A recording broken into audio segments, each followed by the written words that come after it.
कलायत हल्के में आम आदमी पार्टी ने सफल रैली कर बता दिया है कि कांग्रेस के साथ गठबंधन नहीं भी होता है तो आम आदमी पार्टी अपने बलबूते पर चुनाव लड़ने को पूरी तरह तैयार है। आप पार्टी के सीनियर वाइस प्रेसिडेंट अनुराग ढांडा आपके प्रत्याशी होंगे। अगर कोई एक पार्टी, अगर कोई दूसरी पार्टी ये कहे कि हम सरकार बनाने जा रहे हैं और इस इलाके के बिना बना लेंगे, तो मुझे लगता है कि ऐसे लोगों का अहंकार टूटना लाजमी है। रैली की सफलता से साफ हो गया है कि कलायत में मुकाबला तरीकोनीय होने जा रहा है। ये कहते रहते ना मोदी डबल इंजन सरकार चाहिए। हरियाणा में भी डबल इंजन बन गई थी, फिर बीच में एक इंजन खराब हो गया, वो खट्टर, वो इंजन कहां गया? एक और इंजन ले आए पता नहीं कहां से। भाई साहब, देश को डबल इंजन की नहीं, प्रदेश को, किसी भी प्रदेश को डबल इंजन की नहीं, नए इंजन की जरूरत है, नए इंजन की। कामयाबी रैली करने के बाद अनुराग ढांडा एक मजबूत दावेदार बनकर उभरे हैं। देखिए रैली में पंजाब के सीएम और अनुराग ढांडा ने क्या कहा। आज जिस तरीके से आप लोगों ने यहाँ एकजुटता दिखाई है और पीछे देख लो, ये जो पर्दे उतारे जा रहे हैं, पीछे से साइड से जो पर्दे खोले जा रहे हैं, ये इस बात की निशानी है कि कितनी संख्या में लोग यहां पर पहुंचे हैं। बाहर तक भी भीड़ लगी हुई है। ये आप लोगों का प्यार है आम आदमी पार्टी के प्रति। आम आदमी पार्टी एक सपना लेकर चली थी। हमने सोचा था कि हम देश को और समाज को बदलेंगे, गरीब आदमी के हकों की लड़ाई लड़ेंगे, गरीब आदमी के बच्चे अच्छी शिक्षा हासिल कर सकें उसकी लड़ाई लड़ेंगे। और मुझे आज ये कहते हुए गर्व महसूस हो रहा है कि दिल्ली, पंजाब, गुजरात, गोवा और देश के अन्य राज्यों में भी अपना परचम फहराने के बाद आज हरियाणा में आम आदमी पार्टी अपनी पताका फहराने के लिए पहुंच चुकी है। आप सबका प्यार हमको खूब मिल रहा है। साथियों, मेरे बुजुर्गों, हम लोग आज तक अलग अलग कारणों से वोट देते आए हैं, अलग अलग पार्टियों को वोट देते आए हैं। कभी हम जात पात के नाम पे वोट दे देते हैं, कभी धर्म के नाम पे वोट दे देते हैं, कभी नेताओं के बच्चों को नेता बनाने के लिए वोट दे देते हैं। लेकिन सब कुछ होने के बावजूद भी आज तक मूलभूत सुविधाएं हमको कभी नहीं मिली। हमारे बच्चों के लिए शिक्षा, अच्छे स्कूल, अच्छे अस्पताल, बिजली, पानी, ये सारी सुविधाएं हमको कभी नहीं मिली। इसलिए मेरा आपसे हाथ जोड़ के निवेदन ये है कि इस बार जब मतदान करने के लिए जाओ तो अपने बच्चों के लिए वोट करके आना। इस बार झाड़ू के निशान पे बटन दबा के आना। इस बार पूरी जान लगा देना इस बात के लिए कि कलायत की धरती पे इतिहास रचा जाए। ये संघर्षों की धरती है। आप लोग हर संघर्ष का हिस्सा रहे हैं। कोई सरकार ऐसी नहीं बन सकती हरियाणा के अंदर जिसमें इस इलाके के लोगों का योगदान ना हो। अगर कोई एक पार्टी, अगर कोई दूसरी पार्टी ये कहे कि हम सरकार बनाने जा रहे हैं और इस इलाके के बिना बना लेंगे, तो मुझे लगता है कि ऐसे लोगों का अहंकार टूटना लाजमी है। बिना इस इलाके की मर्जी के, बिना आप लोगों का आशीर्वाद लिए आज तक हरियाणा में कोई सरकार नहीं बनी। जिसके साथ आप खड़े होते हो उसी की सरकार हरियाणा के अंदर बनती है। हमारी एक तमन्ना है, बस हम आप लोगों की सेवा करना चाहते हैं। बहुत से लोग ये कहते हैं, मैंने तो कुछ दिन पहले मुख्यमंत्री नायब सिंह जी को सुना था। मुख्यमंत्री कह रहे हैं करनाल से चुनाव लड़ूंगा। मुख्यमंत्री कह रहे हैं करनाल से चुनाव लड़ूंगा। जब बीजेपी की टिकट आई तो टिकट में लाडवा लिखा हुआ आया। अरे जो मुख्यमंत्री अपनी सीट तय नहीं कर सकता, वो मुख्यमंत्री हरियाणा प्रदेश का भविष्य क्या तय करेगा? इससे अंदाजा आप खुद लगा लीजिए।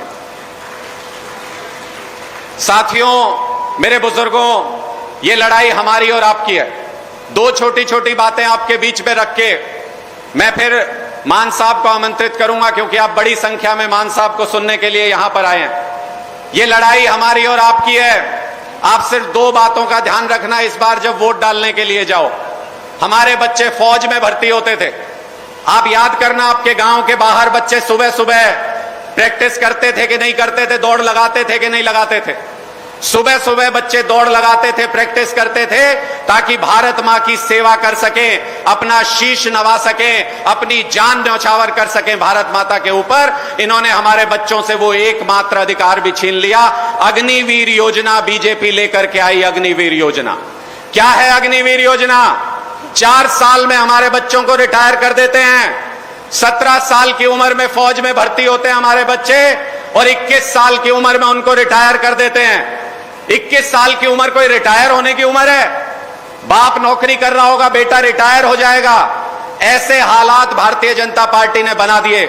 मैं आप लोगों से यह कहना चाहता हूं, जो सरकार आपके बच्चों को भरी जवानी में रिटायर करना चाहती है, ऐसी बीजेपी की सरकार को इस बार राजनीति से रिटायर कर दीजिए। एक एक नेता को राजनीति से रिटायर कर दीजिए बीजेपी के। मौका पंजाब ने भी बहुत दिया बीजेपी अकाली दल को, कांग्रेस को।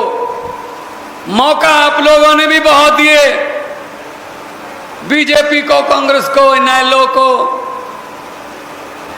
हुई आपके साथ हुई वही जो पंजाब के साथ हुई। अपने घर भर लिए, अपने बेटे, अपने भतीजे, अपने साले, अपने जीजे। इसके बाद इन्होंने सोचा ही नहीं किसी का, पब्लिक का सोचा ही नहीं इन्होंने। बस फर्क इतना है, लगभग 2.5 साल पहले पंजाब में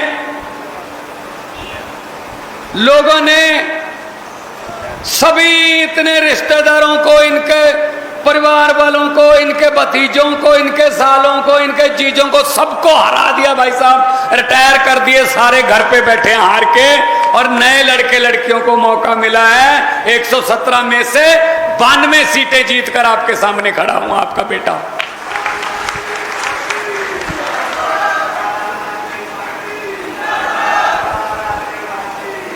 ये कहते रहे आम आदमी पार्टी को वोट मत दे देना, वो तो नए हैं, उनको तजर्बा नहीं है। मैं कहता रहा, लोगों हमको वोट दे के देखो, हम नए हैं, नया खून है, कुछ नया करेंगे। लोग दुखी तजर्बेकारों से हैं, दुखी ही तजर्बेकारों से हैं। इन्होंने इतना तजर्बा कर लिया हमको लूट लूट के। हमको स्कूल बनाने का तजर्बा है, हमको अस्पताल अच्छे करने का, दवाइयां गरीबों के लिए ऑपरेशन फ्री मुफ्त देने का तजर्बा है, हमको बिजली मुफ्त देने का तजर्बा है, हमको 44,500 नौकरियां 2.25 साल में देने का तजर्बा है। हाँ, हमको लोगों को लूटने का तजर्बा नहीं है, हमको ढाबों में हिस्सा डालने का तजर्बा नहीं है, हमको रेत खनन उनमें हिस्सा डालने का या ट्रांसपोर्ट छीनने का तजर्बा नहीं है। अरविंद केजरीवाल को तजर्बा है कि दिल्ली में उन्होंने जो शिक्षा और अस्पताल में, हेल्थ में काम किया, उसकी दुनिया भर में धूम है भाई साहब। आपके इधर इस साइड पे दिल्ली है, इस साइड पे पंजाब है। दोनों स्टेटों में आम आदमी पार्टी की सरकार है। और आप फोन करके पूछ लीजिए, 90% घरों को 600 यूनिट बिजली के माफ हैं, 90% घरों को बिजली का बिल 0 आता है पंजाब में। इधर भी पूछ लीजिए दिल्ली, वहां भी 0 आता है। हमारे यहां शानदार हॉस्पिटल बन रहे हैं। प्राइवेट में इलाज कराना है, प्राइवेट में करा लो, सरकारी में कराना है, सरकारी में करा लो। इलाज एक जैसा ही है, फर्क इतना है कि प्राइवेट में आपके पैसे लगेंगे, सरकारी में सब कुछ, पैरासीटामोल की गोली से लेके 40-50 लाख के ऑपरेशन तक सब कुछ फ्री है, मुफ्त है। अगर इधर भी सहूलतें मिल सकती हैं, इधर भी सहूलतें मिल सकती हैं, तो आप बीच में क्यों फंसे हुए भाई? आप भी निकल जाओ बीच में से। ठेका ले रखा है इनको वोट देने का। 78 साल हो गए, 78 साल हो गए देश को याद हुए। अमेरिका वाले मंगल ग्रह पे प्लाट काटने की बात सोच रहे हैं कि मंगल ग्रह पे प्लाट काटेंगे, और हमारे से अभी कलैत के सीवरेज के ढक्कन पूरे नहीं हुए अभी तक सीवरेज के ढक्कन पूरे नहीं हुए। हजे तक पिंडा दियां समस्यावां पूरा नहीं हुई। पिंडा दे छप्पड़ टोबे उत्थे खड़े हैं जी। कहां गया देश? 78 साल हो गए, कहां चले गए हम? और हमारे बच्चों को खट्टर साहब कह रहे हैं रशिया चले जाओ। शर्म आनी चाहिए इनको। रशिया जाके फौज में भर्ती हो जाओ। उनकी जंग लगी हुई है यूक्रेन के साथ, उनको फौजियों की जरूरत है। ये बात कह रहे हैं आपके बच्चों के लिए। मैं हैरान हूं इन पर। कभी अपना बेटा या अपना भतीजा भेजोगे वहां? हमारे बच्चों को कह रहे हैं जंग में शामिल हो जाओ, नौकरी नहीं दे सकते। शर्म आनी चाहिए यार इनको। फिर भी इनका बटन दबाओगे, फिर भी कमल के फूल और इसमें फंसे रहोगे इनके चक्करों में। इनको उखाड़ के बाहर फेंको। मैं सभी जगह गया भाई साहब, ये कहते रहते ना मोदी डबल इंजन सरकार चाहिए। हरियाणा में भी डबल इंजन बन गई थी, फिर बीच में एक इंजन खराब हो गया, वो खट्टर, वो इंजन कहां गया? एक और इंजन ले आए पता नहीं कहां से। भाई साहब, देश को डबल इंजन की नहीं, प्रदेश को, किसी भी प्रदेश को डबल इंजन की नहीं, नए इंजन की जरूरत है, नए इंजन की।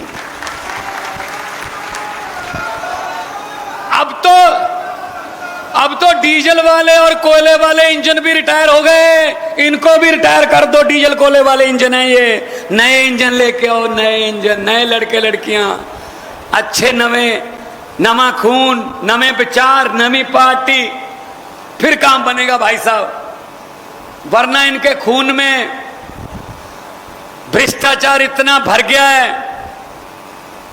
कि ये ना चाहते हुए भी रिश्वत ले लेते हैं।